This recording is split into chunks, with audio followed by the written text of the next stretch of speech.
The Moscow autumn of 1888 had already turned bitter when on the 9th of October by the new calendar, a boy was born into the family of Ivan Bukharin, a minor tax official, and his wife, a schoolteacher.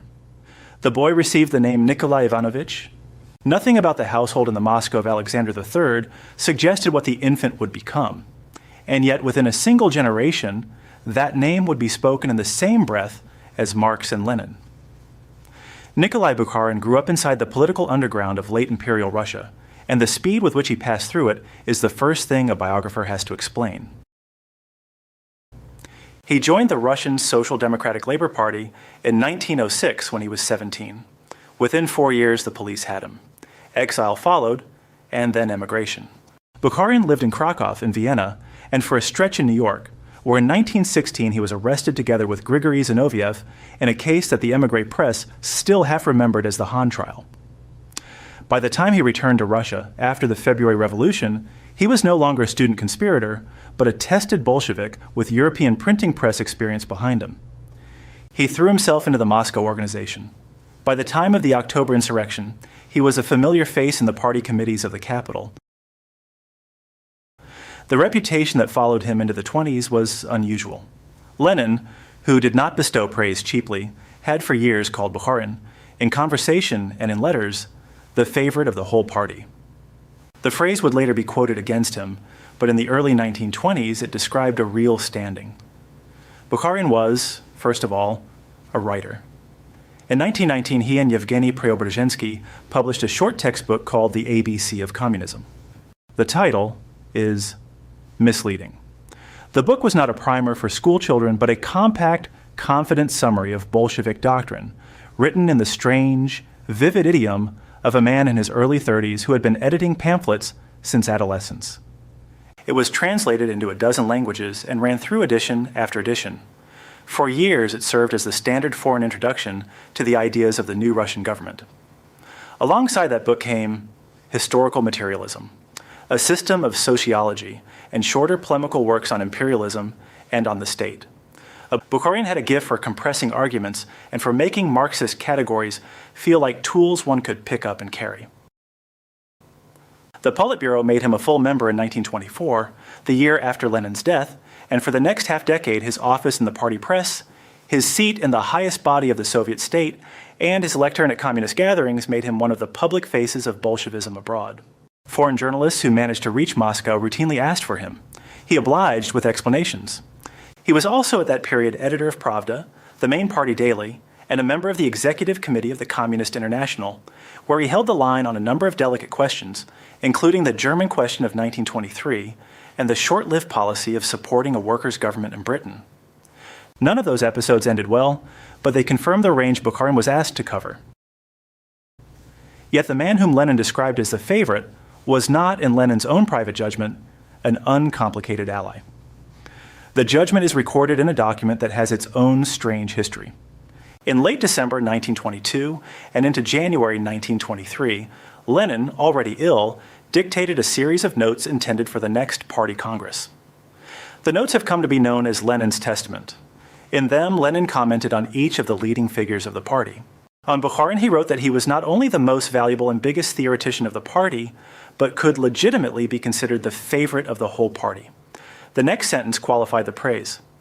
Lenin's view, recorded in the same passage, was that Bukharin's theoretical views were open to the suspicion of containing a certain scholasticism, a residue of the disputes he had carried with him from his student years, and that his deviation pointed in the direction of rejecting the dictatorship of the proletariat, of underestimating the role of the peasantry and the small proprietor.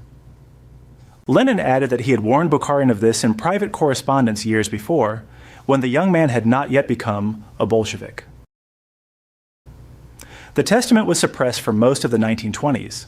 Stalin, whose position it complicated, kept it off the public record. When fragments were finally read to a small circle of Central Committee members, Bukharin himself was among them. The episode left a mark.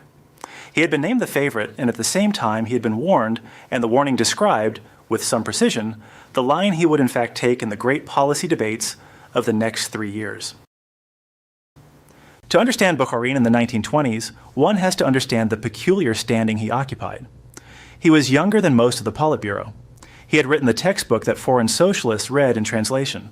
He had a popular following inside the party that came from years of speeches, articles, and editorial decisions, the kind of following that does not show up on a personnel chart, but weighs heavily when a vote is counted.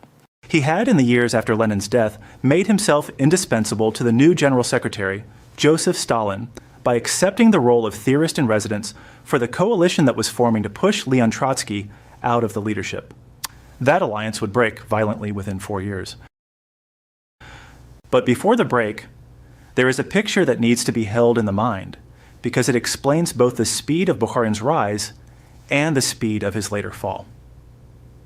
In the mid-1920s, Bukharin is sitting in the editor's office of Pravda, signing off a foreign edition, dictating a Politburo memo, addressing a packed hall of party members in Moscow. He is in his mid-30s. His hair is already thin on top. He jokes with the stenographers. He smokes heavily. He is, by every external measure, at the center of things. The political earthquake that will throw him out of the Politburo and, 15 years after that, out of life, has not yet arrived. The ground is steady. The names that recur in his correspondence are the names of the leadership: Stalin, Zinoviev, Kamenev, Rykov, Tomsky. Trotsky, for the moment, is being edged toward the margins. The crack that would split this circle is, for now, invisible to anyone who is not already on the inside. Bukharin still believes, or at least argues in print, that the new economic policy introduced by Lenin in 1921, the partial restoration of small-scale trade, of peasant holding, of market relations between town and country, should be carried forward, deepened, allowed to do its work over a generation. He has a phrase for it, one that will later be used against him as if it were a confession of crime. The phrase and the alliance of which it is the first sign belong to the next part of this story.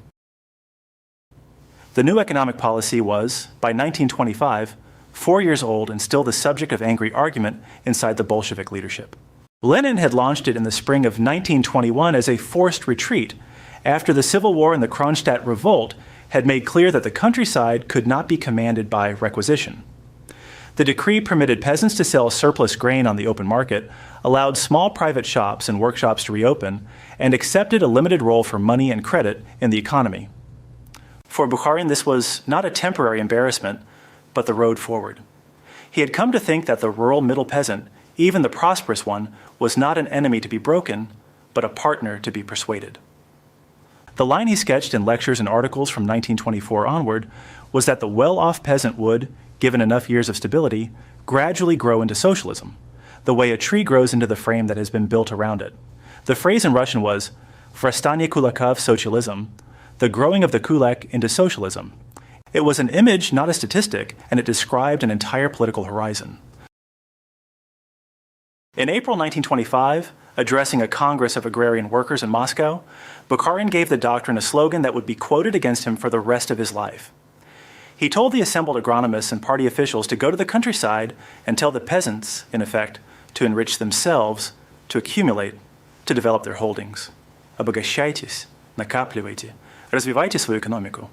The phrase was a deliberate reversal of the war communism invective of 1918-1920. Bukharin meant it as encouragement to the middle stratum, not as a license to the wealthy. Inside the leadership, however, the slogan was already being read in different registers. By then, the inter-party struggle had assumed its classic shape. Trotsky, exiled from his war commissariat in 1925 and stripped of his Politburo seat, was arguing and writing that the leadership had slipped into a peasant accommodation that would compromise the proletarian character of the state. Against him stood a coalition that historians have come to call the Troika: Stalin, the General Secretary, and the two Leningrad veterans, Grigory Zinoviev and Lev Kamenev. Bukharin at this stage was Stalin's principal public theorist, the man who could write the doctrinal defense of whatever line the Politburo settled on. The alliance had a tactical clarity. Zinoviev and Kamenev in 1924 had helped Stalin block Trotsky's demand for open intra-party debate on industrialization. Bukharin had written the editorial rebuttals in Pravda. In return, Stalin had backed Bukharin's agrarian line, with the NEP left largely intact in the autumn of 1924. The bloc did not last. By late 1925, Zinoviev and Kamenev, alarmed at the concentration of power in the General Secretary's hands and at what they took to be an excessively peasant-friendly line, broke with Stalin and tried to detach Bukharin. They failed. Zinoviev was removed from the Politburo in 1926. Kamenev followed. With them out, the united opposition that formed in 1927 brought together Trotsky, Zinoviev, and Kamenev around a common platform calling for faster industrialization and a sharper line against the kulak. Bukharin's task once again was to draft the counter-doctrine.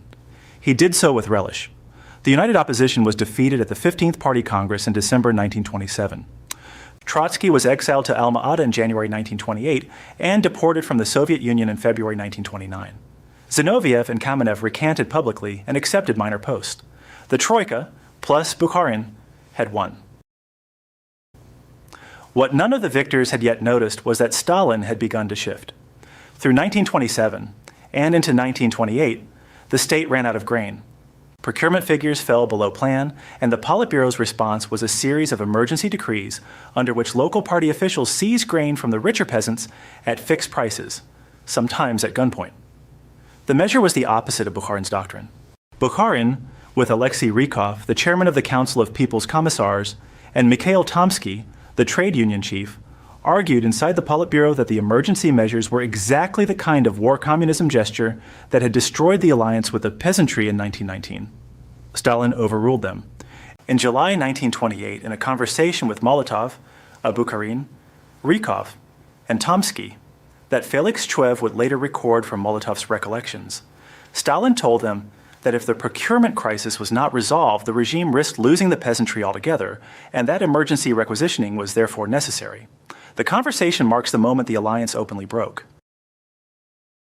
Outside the Kremlin, the language was hardening in parallel. In May 1928, the Shakhty trial had concluded in the Donbas city of Shakhty, with 53 defendants accused of sabotage and espionage in the coal industry. 11 of them, including 5 German nationals employed by the Soviet state, received death sentences. The case was orchestrated by the OGPU and presented to the public as proof of class warfare against the proletarian state by wreckers, saboteurs, and foreign agents. The Shakhty trial gave Stalin a usable model for the next phase of the struggle and a vocabulary for it. Bukharin watched the trial and its effects on his own policy line with growing alarm. In September 1928, he published an article in Pravda called Notes of an Economist. The article argued that the country had been living beyond its industrial means, that the urban-rural terms of trade had turned sharply against the peasant, and that the policy now being enforced would produce not growth, but a crisis of accumulation. The proletarian state, Bukharin wrote, must act as an arbiter between town and country, not as a debtor squeezing the peasant masses. The article was, in effect, a public defense of the position he had been losing inside the Politburo for months. The response was immediate. Stalin and his supporters turned on the Notes of an Economist as a right opposition manifesto. At the April 1929 Central Committee plenum, Bukharin, Rykov, and Tomsky publicly acknowledged political mistakes, retracted their separate criticisms of the leadership, and submitted to discipline. In private, Bukharin had gone further. In a memorandum circulated to selected party members, he and his 2 closest allies had sketched what amounted to an alternative program, and warned in thinly veiled language that Stalin's path led to one-man rule. The memorandum also revived an old accusation that Stalin had in 1923 helped suppress Lenin's testament. The accusation was not new, but the way Bukharin now raised it on the eve of Stalin's consolidation was reckless. In November 1929, Stalin published in Pravda an article called The Year of the Great Break. The article announced the policy that would define the next 5 years: mass collectivization of the peasantry, the elimination of the kulak as a class, and the crash program of industrial investment associated with the first 5-year plan. At the December 1929 Central Committee plenum, Bukharin was removed from the Politburo. In March 1930, he was removed from the Executive Committee of the Communist International, of which he had been a presiding member. In April 1930, he lost the editorship of Pravda. By the spring of 1930, Bukharin, at 41, was politically a man without a platform. In March 1930, Stalin published another article, Dizzy with Success, blaming local officials for the brutalities of collectivization and ordering a partial retreat. The article was an admission that the emergency policy had gone too far in its immediate form, but it left the long-term goal of eliminating the kulak intact. Bukharin was not rehabilitated by the admission. Roykov remained chairman of the Council of People's Commissars until December 1930, when Molotov replaced him. Tomsky lost the trade union leadership to Kaganovich. The three men who had formed the right opposition were not arrested, but they had been reduced to what Stalin called, with deliberate inelegance, the dust under the wheels of the car of socialism. The decade that followed would be quieter, and then it would not. Bukharin's doctrine of the kulak growing into socialism would never be formally condemned by name, but it had ceased to matter. What mattered now was the apparatus that had been built to enforce the alternative. The Politburo chamber on Staraya Square in December 1929 had emptied, and Bukharin walked out of it for the last time as a voting member. He was 41. What remained of his position in the early months of 1930 was a series of lesser posts that carried formal weight without power. He was moved sideways to the editorial board of the Great Soviet Encyclopedia, the state publishing project that aimed to map every domain of knowledge under Marxist-Leninist categories. He was assigned as a candidate member of the Central Committee, a rank that allowed him to attend sessions without voting and to address the body only with permission of the chair. He continued to write, and his longer treatises on political economy still appeared in print, but the editors now required that every draft be cleared through the apparatus before publication. The line that ran through the back of every paragraph was Stalin's. In November 1934, Bukharin was named editor-in-chief of Izvestia, the daily paper of the Central Executive Committee of the USSR. The appointment looked, on paper, like a return to prominence. In practice, it was a leash. Izvestia, unlike Pravda, was technically the organ of the state authorities rather than the party. It carried official decrees, transcripts of meetings of the Supreme Soviet, and a wider range of cultural and economic reporting than the party daily would tolerate. Its editor had to satisfy three masters at once: the Secretariat, the Council of People's Commissars, and the censors of the Chief Administration of the Literature and Publishing, known by its abbreviation, Glavlit. Bukharin moved into the editor's office on Pushkinskaya Street and tried, in his letters of the period, to describe the work as an honorable assignment. The letters are detailed about meetings, about editorial schedules, about who had telephoned whom. They are silent about the things he could no longer say in print. The political weather around him was already turning harsher.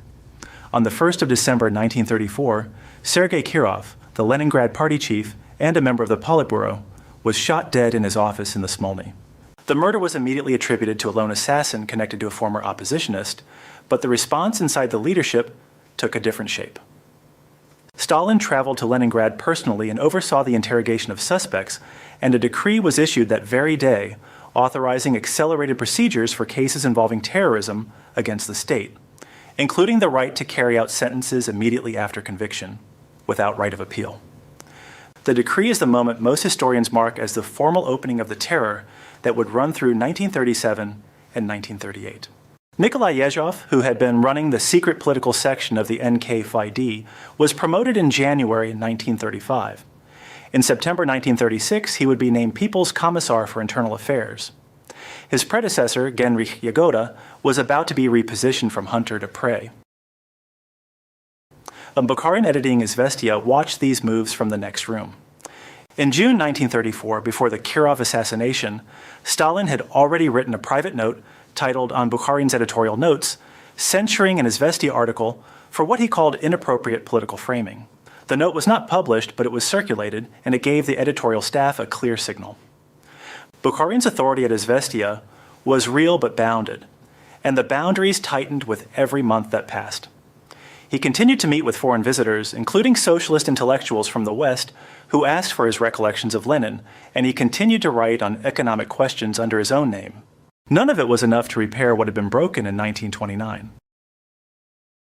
The summer of 1936 brought Bukharin into the closest official collaboration he had had with Stalin in years.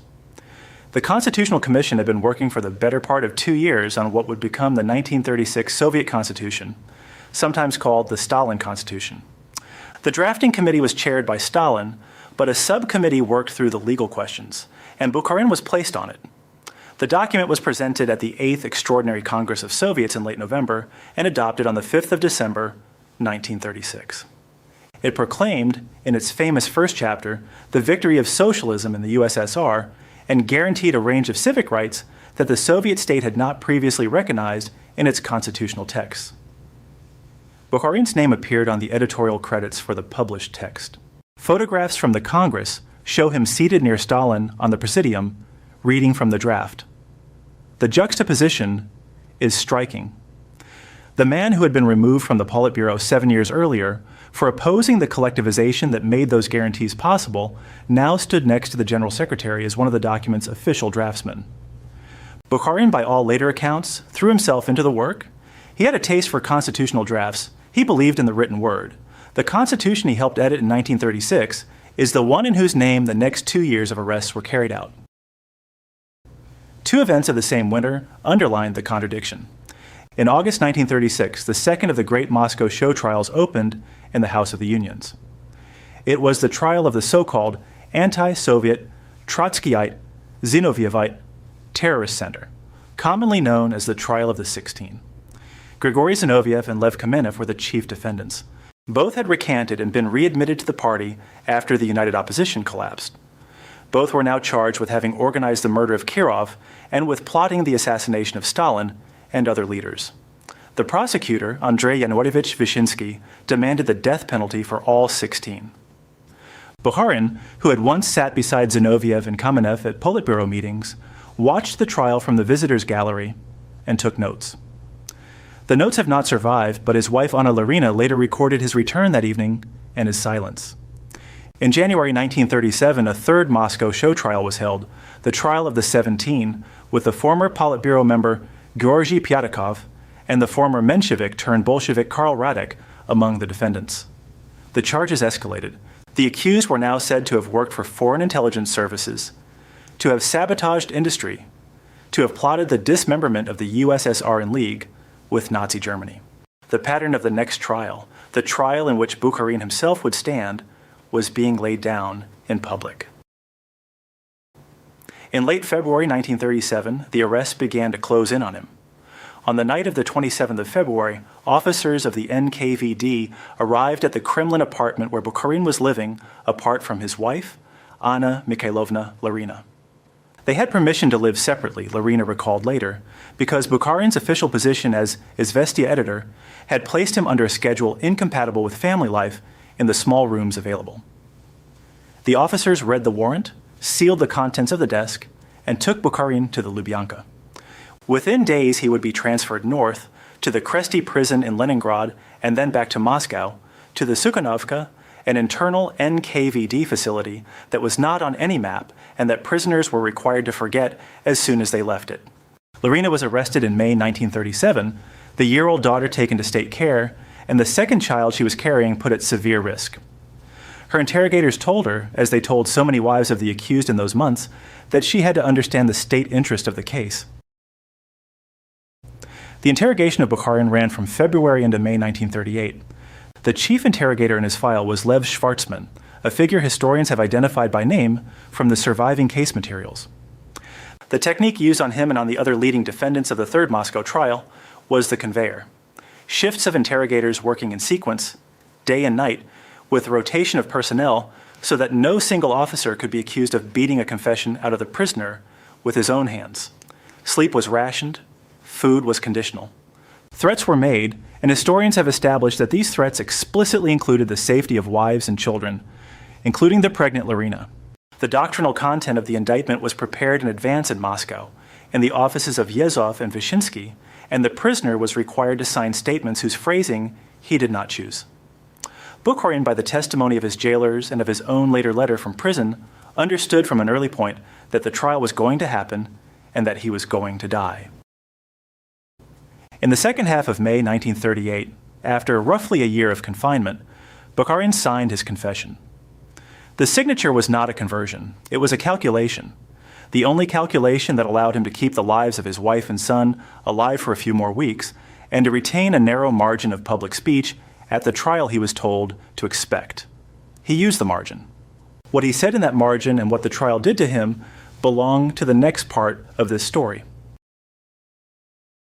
The House of the Unions on Okhotny Ryad had been built in the 18th century for the nobility of Moscow and had been converted, in the Soviet period, into the stage for the most public proceedings of the state. On the 2nd of March 1938, the third and last of the Great Moscow show trials opened there. The official title was the Trial of the Anti-Soviet Bloc of Rights and Trotskyites. 21 defendants sat in the defendant's box. Among them, in the central seat, was Nikolai Ivanovich Bukharin.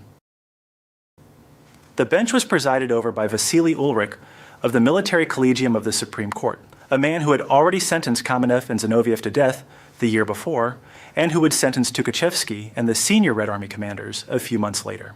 The prosecutor was Andrei Yanuaryevich Vyshinsky, who had been building the legal architecture of these trials since 1936, and who would continue to prosecute in different capacities into the post-war period. The indictment charged the defendants with having formed since 1928 a secret center for the purpose of restoring capitalism in the USSR, of having organized terrorist acts against Soviet leaders, including Kirov, Kuybyshev, and Maxim Gorky, of having sabotaged industry and agriculture, and of having conspired with the governments of Nazi Germany and Imperial Japan to dismember the Soviet Union. The text of the indictment ran to many pages.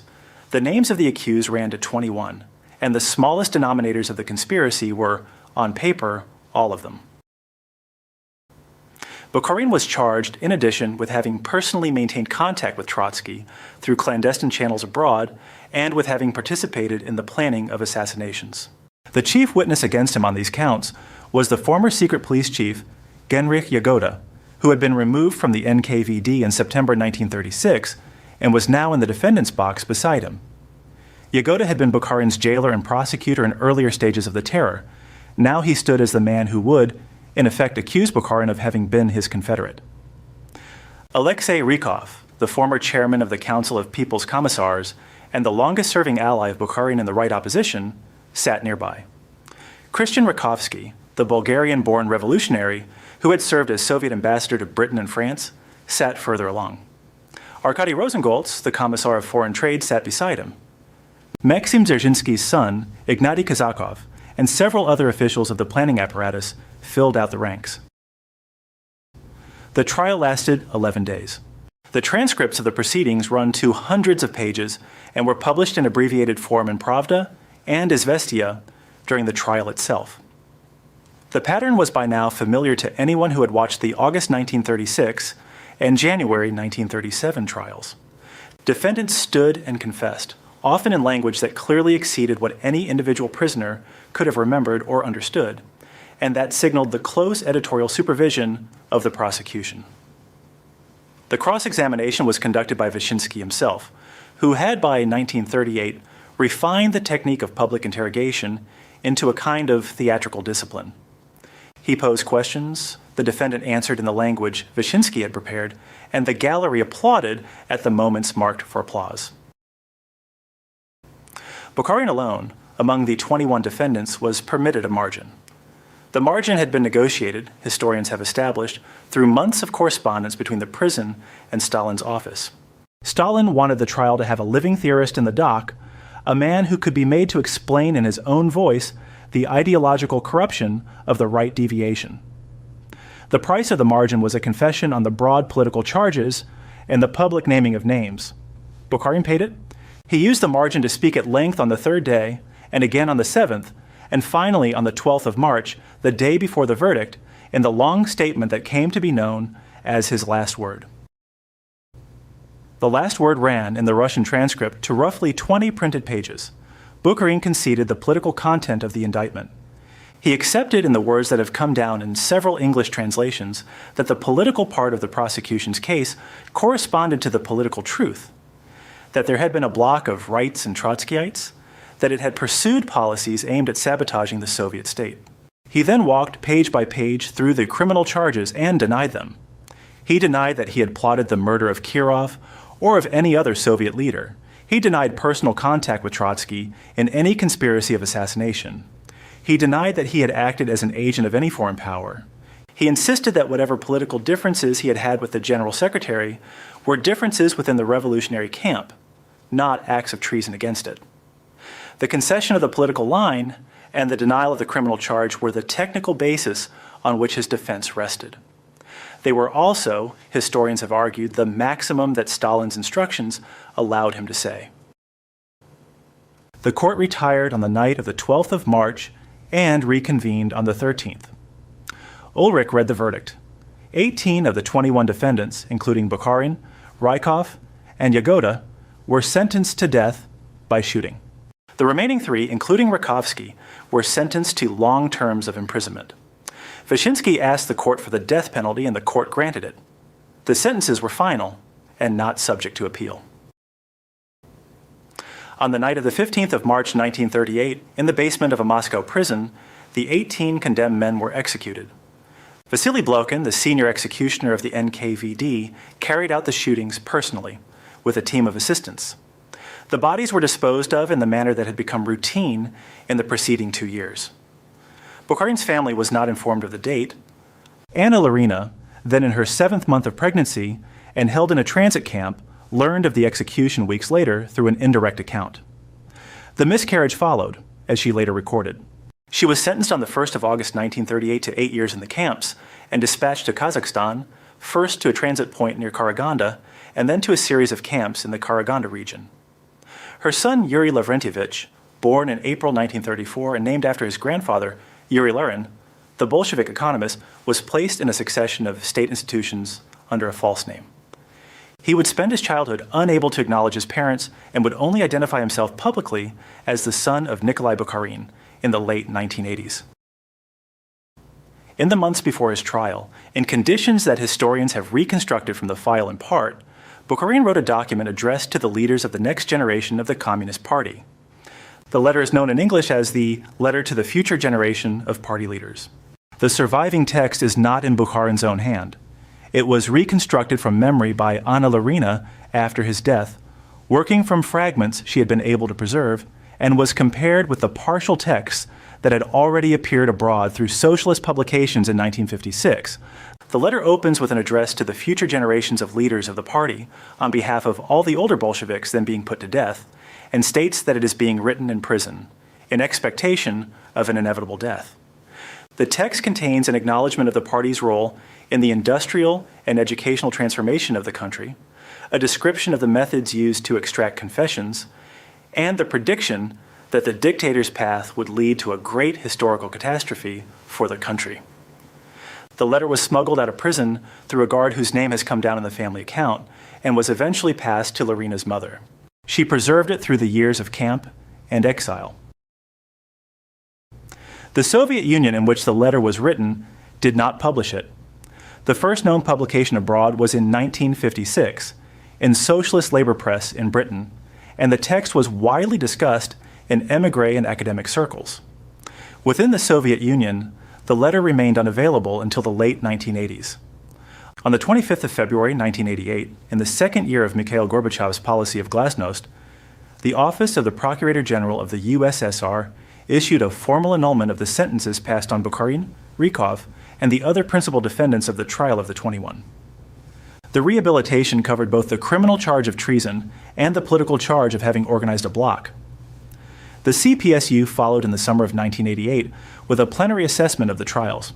In the 4th issue of the literary journal Novy Mir that year, the text of the letter to the future generation appeared in print for the first time within the Soviet Union. The ABC of Communism, the textbook Bukharin had written with Preobrazhensky in 1919 and that had run through dozens of editions, was republished in the same year. The circle that had been closed in 1938 opened in 1988 with deliberate speed. The historiographical assessment that has been built around Bukharin since 1988 has not settled into a single shape. One line, associated in particular with Stephen Cohen's biography of Bukharin, reads him as the moderate alternative whose defeat made Stalinism inevitable. Another, associated with Robert Service and others, reads Bukharin as a Bolshevik willing, in 1928, and after to use the full coercive power of the state against the peasantry when he thought it necessary, and as a man whose theoretical moderation was less secure than his later admirers assumed. Moshe Lewin's work on the social history of the Soviet countryside has informed both readings. The disagreements have continued into the post-Soviet period, complicated by the question of how much of the documentary record has actually been opened and how much of the personal archive remains inaccessible.